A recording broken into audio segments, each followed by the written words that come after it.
Muy bien, hoy estamos con Matías Di Giorgia, actual director de prevención de fraude global para Bitso, una empresa latinoamericana enfocada en criptomonedas.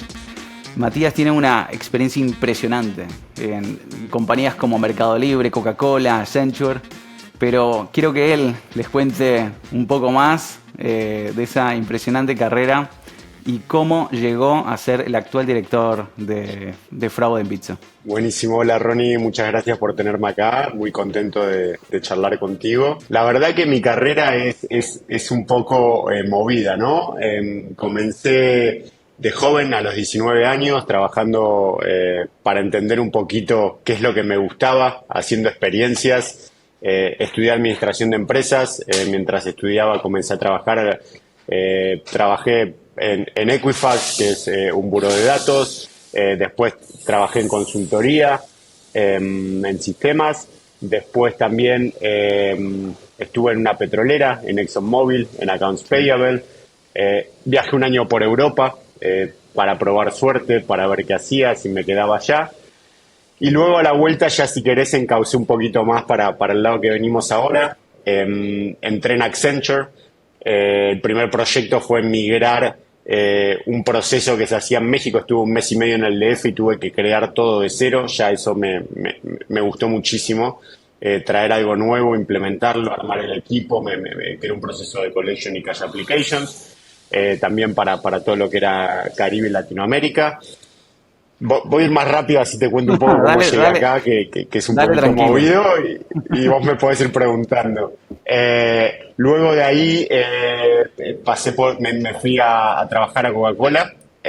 Coca-Cola de nuevo me tocó armar un proceso y migrar un proceso desde los headquarters de Coca-Cola en Atlanta, que era el proceso de auditoría de Travel and Expenses. Tuve la suerte de estar en las oficinas centrales de Coca-Cola, que es como uno se lo imagina, tienen 2 helipuertos, es increíble.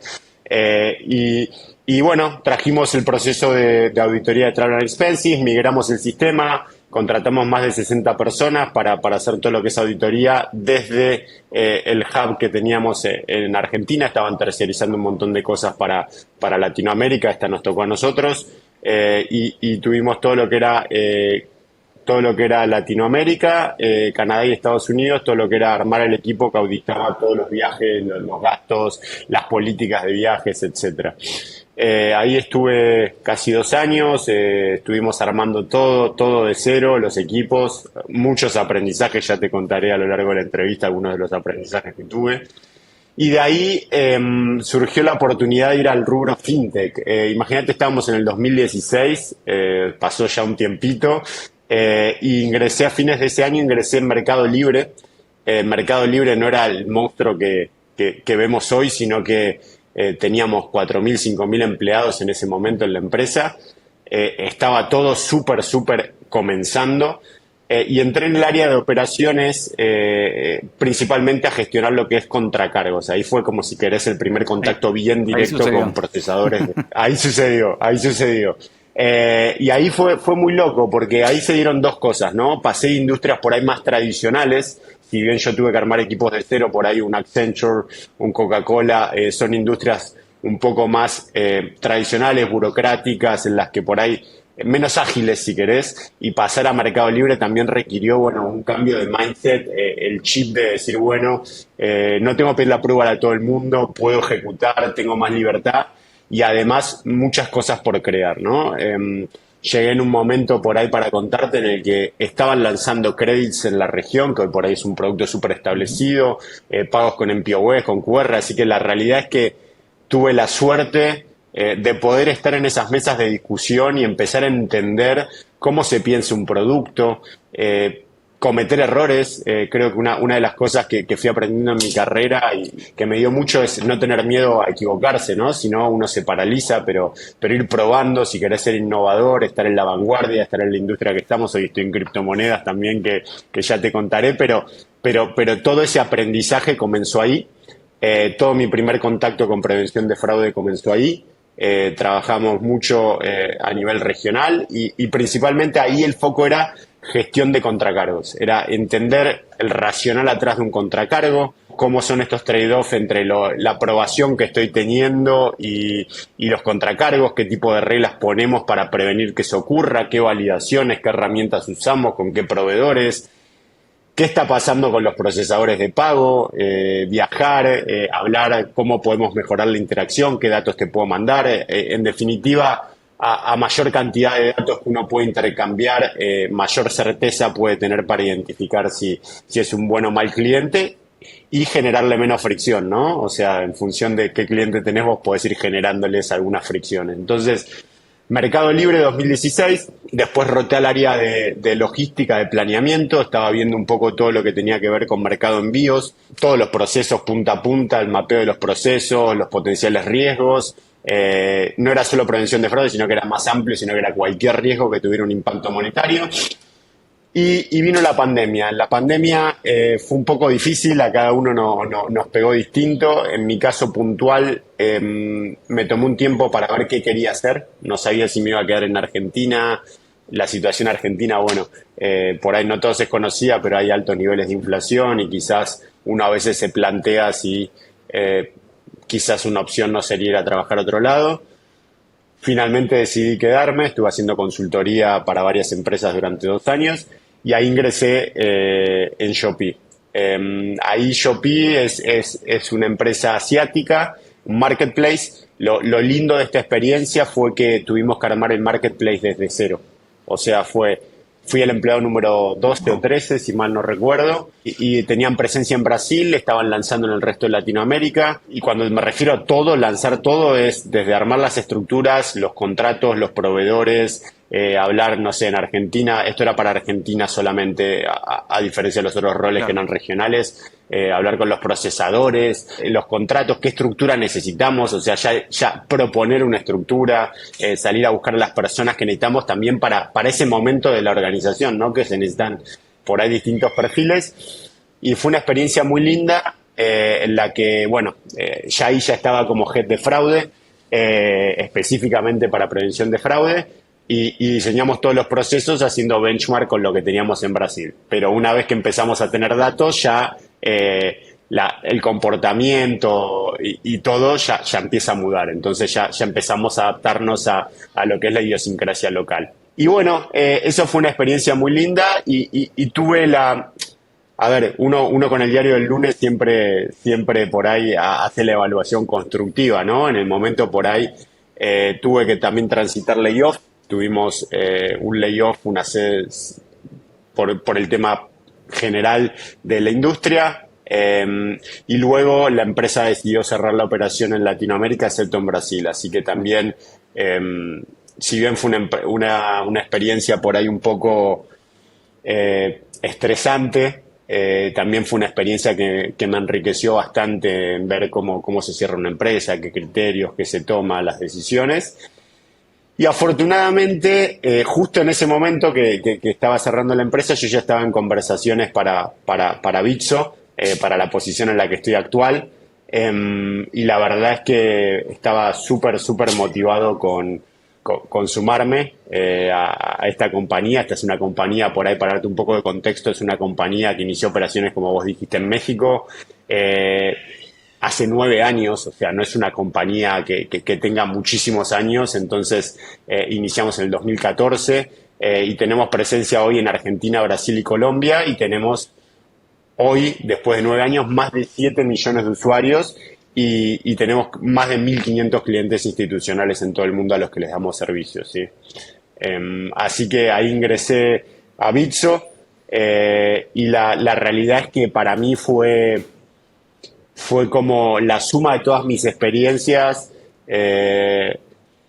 sumado cripto, ¿no? O sea, digo, llegué con la cabeza abierta, pero todo lo que tenía que ver con cripto yo quizás no era un experto y tuve que estudiar mucho, empezar a aprender cómo funcionan las cosas y qué cosas tienen de diferente la industria. Es una industria que si uno piensa fintech que es dinámico, toda la industria cripto es un poco más dinámico si querés, es como ponerle un booster a ese dinamismo.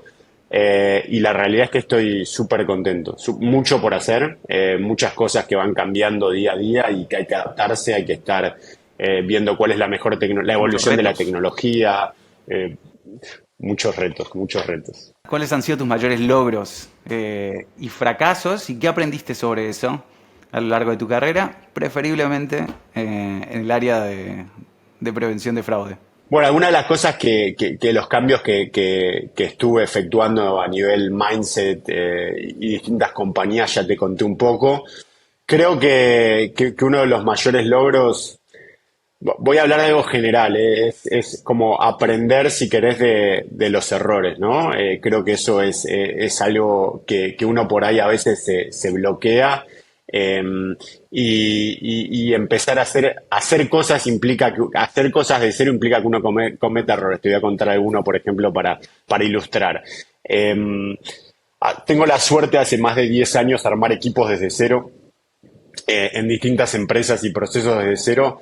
Y la realidad es que yo siempre lo que hablo con mis equipos es que yo aprendí por los errores que cometí, ¿no? ¿Y cuáles son estos errores? ¿Qué es lo que uno busca? O sea, ¿qué es lo que uno busca cuando arma un equipo, ¿no? Cuando arma un equipo grande y quiere que ese equipo rinda. Entonces, algunos de los aprendizajes para mí hay una cosa que no se negocia, es la actitud de las personas. O sea, hay algo fundamental que tiene que ver con esa actitud, esas ganas, ese deseo de aprender, de superarse, de challengear las cosas. Y en mi experiencia, esos son los tipos de equipos que generan más impacto. Entonces, a mí me gusta tener perfiles en mis equipos. Hay un montón de cosas que son nuevas, las podemos aprender juntos, eso no hay ningún problema. Pero lo que yo me cuesta mucho más es si vos no tenés esa actitud de aprendizaje y todo, generarla es mucho más difícil, ¿no? Entonces, creo que un aprendizaje fue, si quiero generar impacto, tengo que armar un equipo de alto impacto y que ellos se puedan lucir. Entonces, ese fue uno de mis grandes aprendizajes, con errores, contratar perfiles por ahí que no me terminaban de convencer, pero eran muy buenos en lo técnico y después por ahí con el tiempo terminó generando problemas internos. Entonces, creo que uno de los aprendizajes tiene que ver con el armado de equipos. Otro de los aprendizajes muy grandes que también esta vorágine o este ritmo a veces implica que uno entre en un dinamismo en el que la comunicación entre áreas quizás no es algo que fluya de una manera muy eficiente, ¿no? ¿A qué me refiero? Muchas veces por el afán de hacer uno no comunica las áreas involucradas y termina generando impacto en otras áreas. Entonces, eh, por ejemplo, no sé, vamos a un ejemplo práctico, así ponemos un ejemplo práctico. En un análisis que se hizo en una empresa en la que estuve, se determinó que había una rentabilidad negativa que tenía que ver con algunos sellers por la cantidad de contracargos, ¿no? Eh, y se tardó mucho entre mi equipo y los directores comerciales, empezamos a armar una presentación, cómo les contamos esto, etcétera, y en ese periodo de tiempo pasaron 2 meses hasta que presentamos algo y perdimos 2 meses de por ahí poder accionarlo, ¿no? Entonces ahí un aprendizaje con la comunicación es que a veces no hay que tardar tanto, no hay que armar una presentación súper con todos los detalles, sino que por ahí hacer un kick-off meeting, contar un poco lo que uno está viendo, generar mesas de trabajo conjunto. Esas mesas de trabajo conjunto y esa comunicación generan mucha retroalimentación, lo que hace que por ahí cosas que no se me hayan ocurrido o aristas que no haya visto enriquecen el análisis. Entonces creo que esa sería la segunda, armado de equipos una, comunicación la segunda, y la tercera tiene que ver con todo lo que tiene que ver con procesos. Las compañías, por ahí las que estuve en los últimos años, crecen y escalan las operaciones a un nivel a veces muy vertiginoso. He tenido en algunos años crecimiento de más del 100% durante más de un año seguido. Y eso implica que muchos de los procesos que por ahí uno pensó, o los procesos manuales, primero uno los tiene que documentar. Que uno a veces, viste, dice, se olvida y el conocimiento que hay una persona, documentarlo. Segundo, en la medida de lo posible automatizarlos para que esos procesos sean escalables. Si no, uno tiene que escalar proporcionalmente los equipos y en general eso, a no ser que sea una prueba de concepto, no hace mucho sentido, ¿no? Uno tiene que generar procesos que puedan ser escalables. Y lo fundamental para mí, lo que aprendí es monitoreo. O sea, tengo que tener datos de todo lo que hago. Eso es cross a cualquier tarea que hagas, en cualquier sector, en cualquier empresa, tenés que tener datos para tomar mejores decisiones. Porque uno muchas veces puede tener la experiencia, pero hay cosas que si no tenés los datos se te pueden escapar. Y también es mucho más fácil presentar iniciativas y alinearte con otros stakeholders cuando uno presenta números concretos, ¿no? Este es el impacto, esto es lo que puede pasar, estas son las proyecciones. Es mucho más fácil tener una discusión objetiva desde ese aspecto. Tengo 1000, ¿no? O sea, de por ahí no medir bien, de no tener los indicadores correctos, de no comunicar a tiempo, ¿no? Y uno creo que va aprendiendo y desarrollando otras herramientas, comunicación informal, comunicar antes, generar sinergias entre los equipos. Bueno, ahí está lo más importante, Eh, ¿no? Contame un poco sobre las tendencias y desarrollos que estás viendo en el ecosistema de criptomonedas. ¿Y piensas que esto va a haber un cambio en tu área de trabajo? A ver, la verdad que es un sector, la industria de criptomonedas no es un sector que sea estático, ¿no? Es súper, súper dinámico, todo el tiempo hay movimientos y acá creo que hay un rol, hay una cosa muy importante que tiene que ver con la educación y la confianza y la transparencia, ¿no? Creo que hoy, al ser algo para mucha gente relativamente nuevo, hay una falta de recursos. Nosotros, por ejemplo, en nuestro blog tenemos un montón de material educativo que la gente puede entrar y capacitarse, pero creo que para masificar la adopción de todo lo que es cripto necesitamos confianza, transparencia y bueno, y regulación, ¿no? O sea, cuanto las reglas sean más claras, más fácil va a ser esto. Contame cómo funciona en equipo en el área de prevención de fraude en una empresa como la que estás trabajando ahora, de criptomonedas. En Bitso tenemos hoy los más altos estándares de seguridad y bueno, ya hablé de regulación. Esto que implica que en cada uno de los mercados que operamos cumplimos con toda la regulación y la regulación se refiere a tenemos tecnología para detección y monitoreo de transacciones fraudulentas, trabajamos con herramientas de Know Your Customer, con procedimientos de onboarding, tenemos muchas, por ejemplo, monitoreo de transacciones, benchmark con otros players del mercado para entender qué están haciendo. Y acá creo que lo fundamental también es la capacitación, ¿no? Todo el tiempo están surgiendo nuevos patrones de fraude y estamos trabajando sobre eso. Y si te tuviera que decir, una de las cosas clave es el apoyo en la tecnología, ¿no? Creo que hoy en día y en un sector tan dinámico como el de criptomonedas, tener apoyo en mecanismos de machine learning, inteligencia artificial, ir iterando, estar siempre capacitándote es fundamental y es algo que en Bitso se hace todo el tiempo. Algo que mencionaste anteriormente, que te gustó mucho, es el tema de armar equipos desde cero. Contame un poco, ¿cuáles son las mayores ventajas de armar un equipo de prevención de fraude desde cero? Esta pregunta a mí me encanta porque yo creo que el equipo es fundamental para el logro de los objetivos, ¿no? Entonces, lo que uno arme va a tener un impacto directo en la operación, en tus clientes, en la experiencia de usuario.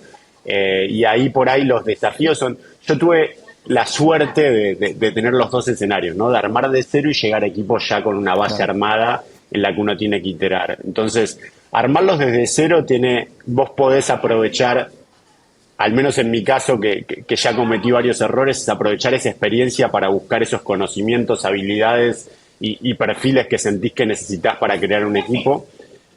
Y por otro lado, lo que hablamos que es fundamental es elegir las herramientas y los proveedores, ¿no? Creo que esa es la parte también que a veces uno, si bien tienes que negociar con otras áreas como producto, operaciones, y hay cosas compliance, hay cosas que son cross equipos, tener la potestad de elegir una herramienta con la que ya te sientas cómodo, que sepas que funciona, que se acorde al mercado, también ayuda un montón.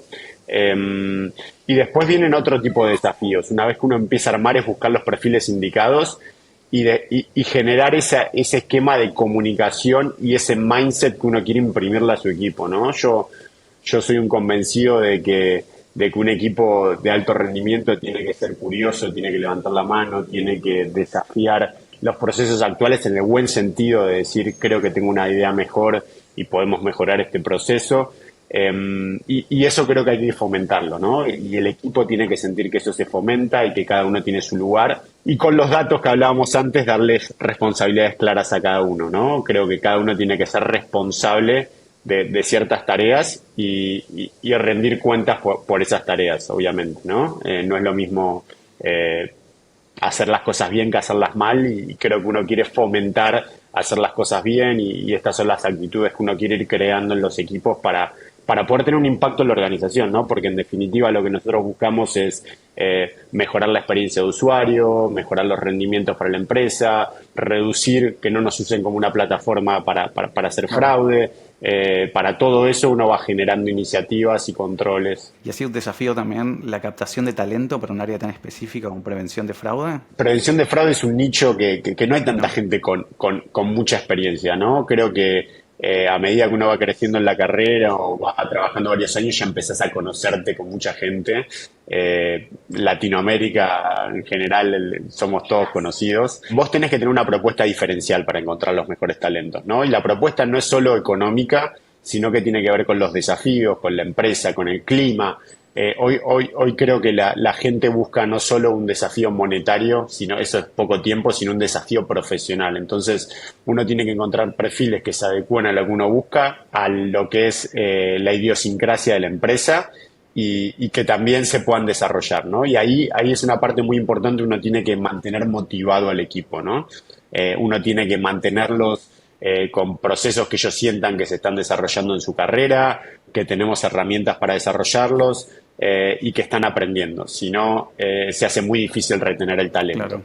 Y también conocimiento, know-how del mercado, ¿no? Porque la existencia de fraude en México, en Argentina, en Brasil, cambia un poco, ¿no? Hay ciertas cosas que se pueden ver a nivel global, pero hay otras que son muy localizadas. Exacto. Hay comportamientos, no sé, tipos de pagos. En Brasil tenés Pix, que es una modalidad de pago. En Argentina tenés algunas regulaciones del Banco Central. Hay otros players, entonces otra regulación. Entonces, ese know-how, la realidad es que hace la diferencia. Hace la diferencia en generar impacto. No es que no se pueda aprender, pero buscar el talento con ese know-how también hace que genere ese impacto mucho antes. Ahora, contame, ¿cómo una visión holística del negocio te puede ayudar a ti como director de fraude a tomar mejores decisiones? Es fundamental entender todo lo que rodea a tu compañía, en este caso una compañía como Bitso, los productos que tenemos, lo que estamos haciendo, lo que estamos lanzando, y más en un sector como las criptomonedas que es relativamente nuevo, ¿no? Esto hace que no se pierda de vista ningún área de oportunidad, ninguna tendencia del mercado, los avances del sector. Entonces ahí quizás es fundamental entender tu compañía, el sector en el que uno está operando y los productos que uno tiene. Nosotros, para darte un conocimiento así high level de con qué estamos trabajando, nosotros tenemos una Bitso Card en México, que es una tarjeta digital y física para que pagues con tu balance en pesos mexicanos de tu Bitso Wallet, que funciona como una tarjeta de débito.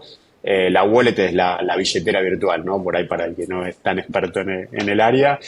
En Argentina lanzamos pagos con códigos QR. Esto hace, Argentina hay muchísima inflación, entonces acá lo que se pensó es un producto que resguarde también a la gente de la inflación y vos podés tener tus saldos en criptomonedas, ya sea alguna Bitcoin o lo que sea, o podés tener en USDC, monedas que tienen paridad con el dólar. Y eso va evolucionando y a la hora que vos querés hacer un pago, haces la conversión y pagás. Y podés pagar en cualquier lado que acepte un QR, ¿no? Entonces podés vivir en criptomonedas. Después tenemos eso mismo para extranjeros acá en Argentina, o sea que vos viajás y no tenés que ir a cambiar tus dólares al banco o a algún lado, sino que podés operar con eso. Y otro de los negocios muy importantes que tenemos tiene que ver con todo lo que tiene que ver con institucional, con los servicios. Brindamos a empresas e instituciones servicios financieros que son fáciles, más económicos por ahí que la banca tradicional y mucho más rápido a través de tecnología blockchain para mover el dinero. Y esto permite que ellos puedan operar en diferentes países, monedas, que tengan control sobre sus activos.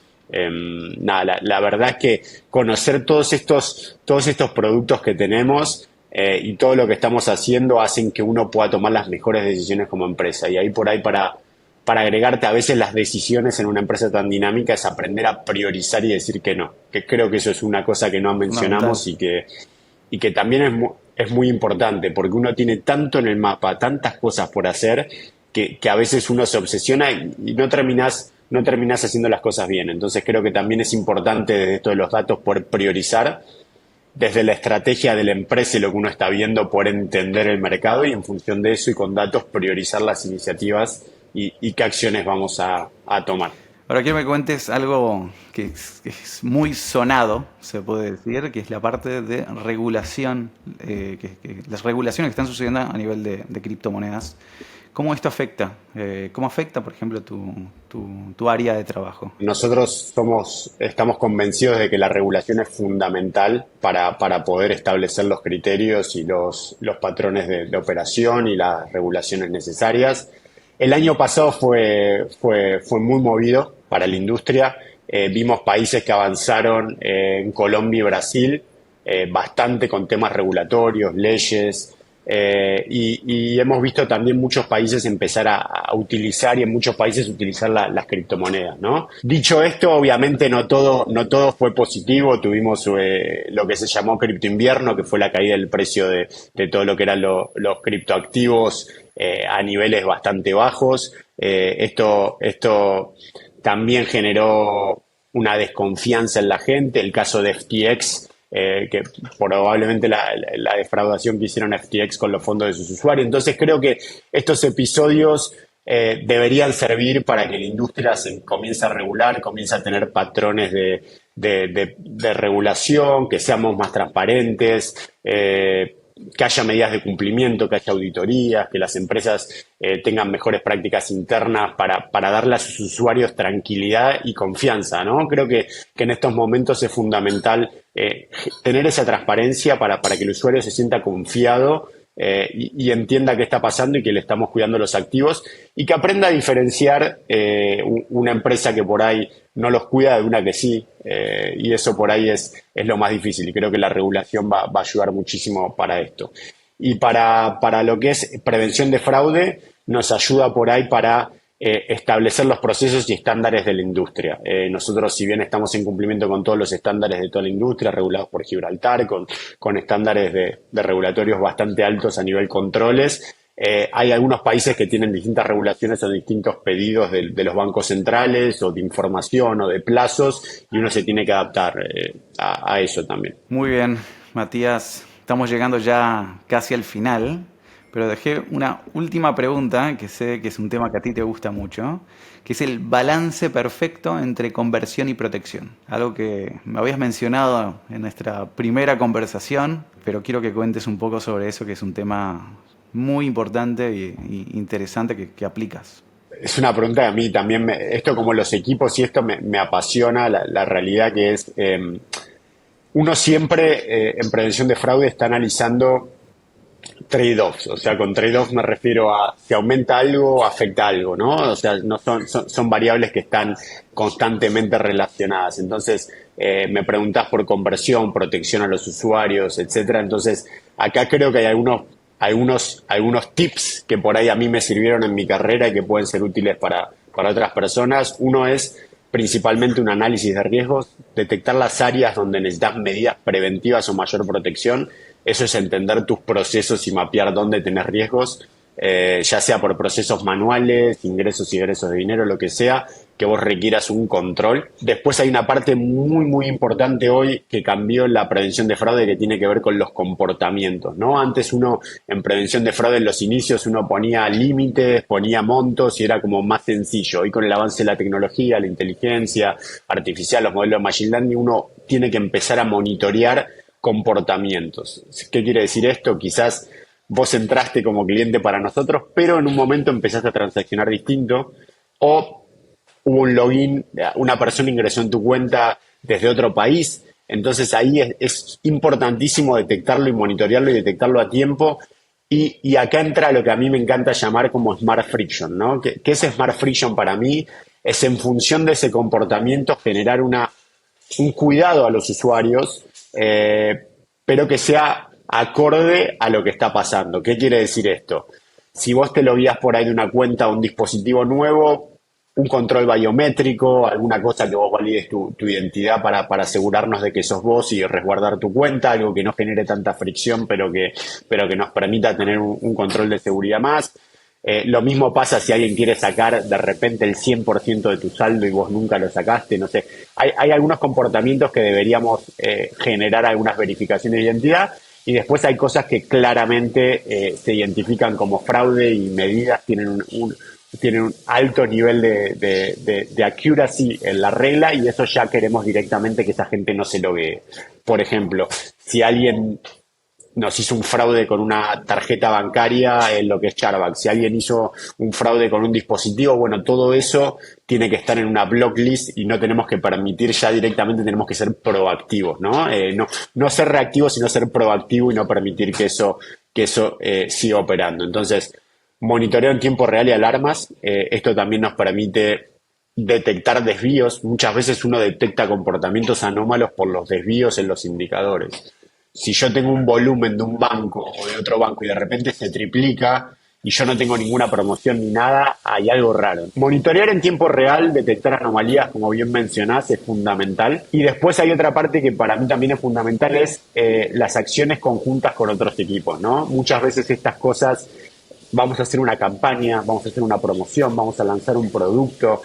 Es importante generar mesas de trabajo conjuntas para poder tener controles desde el comienzo, ¿no? Y no tener que estar siendo reactivos. Y estos controles pueden ser estas medidas que yo te hablo de hacer algún trigger de alguna validación, poner algunos límites para evitar que por ahí pase algo.